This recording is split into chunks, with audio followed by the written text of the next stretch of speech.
paborito. Ba't kami napatawa? Lagi ako napapakain sa opisina ng sito. Yung bago ka kausapin, pakakainin ka. Alam mo na yan. Talaga bibitayin ka. May pamerienda. Kumain ka na babae? Sabi, okay lang po. Kumain ka muna katatapos na siya pakakainin. Tapos na kumakain ka, nakatingin lang siya sa'yo. Kain ka lang. Tapos siya nakakausap. Paano ba pag ano si...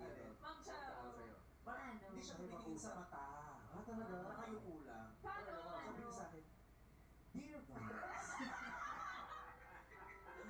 Oo. Tapos kaya, sige Vice, makakasagot ka na. Sasagutin naman ako. Ano? Dear Chan. Naiintindihan ko po kayo. Ma'am Charo, happy birthday! Happy birthday! Pero paano kaya kung si Ma'am Charo, ang binabasa niyang sulat, kakaiba yung nakalagay sa sulat?